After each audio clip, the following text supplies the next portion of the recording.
m'appelle Anna Mapachi. Je suis algonquine, je suis CRI. Cette petite entreprise-là, quand j'étais jeune, c'était pour vraiment montrer aux enfants qu'il existe que la culture, pour transmettre la culture aux enfants et tout ça. Dans le fond, mon idée, c'était ça.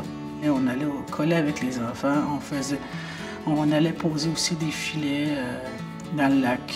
Et après ça, on amenait le poisson, fait qu'on leur faisait toucher le poisson, toutes les activités comme ça, mais qu'eux autres aussi pouvaient toucher. Là. Fait qu'à travers ça, c'était vraiment plaisant. On était en plein air.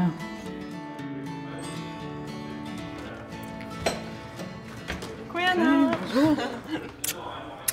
Ça va bien? Oui, ça va bien, toi? Merci, oui, oui.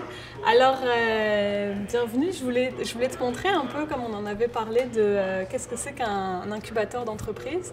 Donc, je voulais te faire visiter celui-là. Quand quelqu'un a une idée d'entreprise, a envie de monter son entreprise, mais n'a pas de formation, il est un peu comme fragile, il n'a pas trop confiance en lui, fait qu'un incubateur, c'est une place où tu vas quand tu veux monter son entreprise, puis où tout le monde est là pour t'aider, pour te donner de l'attention, de l'aide, du soutien, des conseils pour monter ton entreprise. Wow, c'est bien. Ouais. Oui. Oui, parce que moi, j'ai eu un peu de difficulté dans mon plan d'affaires que j'ai fait chez nous. Hi. Hi, welcome. Hello. D'un côté, les difficultés, c'est que j'avais pas de voiture. Je connaissais pas vraiment où est-ce que je pourrais aller chercher des subventions.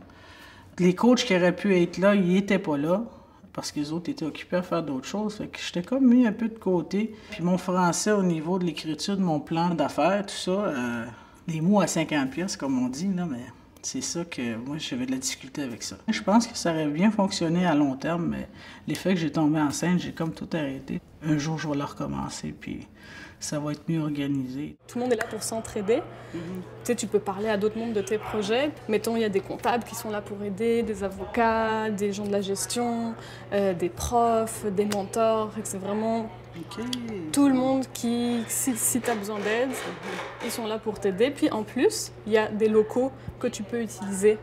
Puis nous, pour notre projet, on va essayer de voir quels sont les besoins spécifiques des gens des Premières Nations pour voir qu'est-ce qu'on pourrait monter.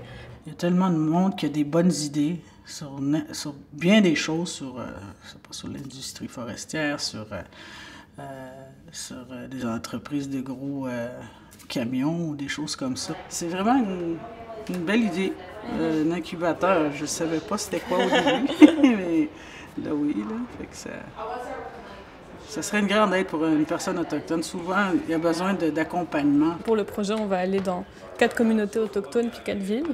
Puis on va aller rencontrer les gens pour qu'ils nous parlent des difficultés qu'ils ont eues ou qu'ils pourraient avoir s'ils voulaient lancer une entreprise. Puis on espère qu'après ça, dans une deuxième étape, on puisse décider de quoi aurait l'air l'incubateur d'entreprise puis le mettre en place pour vrai. Avec l'incubateur, ça me donne vraiment une belle idée. Comment faire, puis où commencer.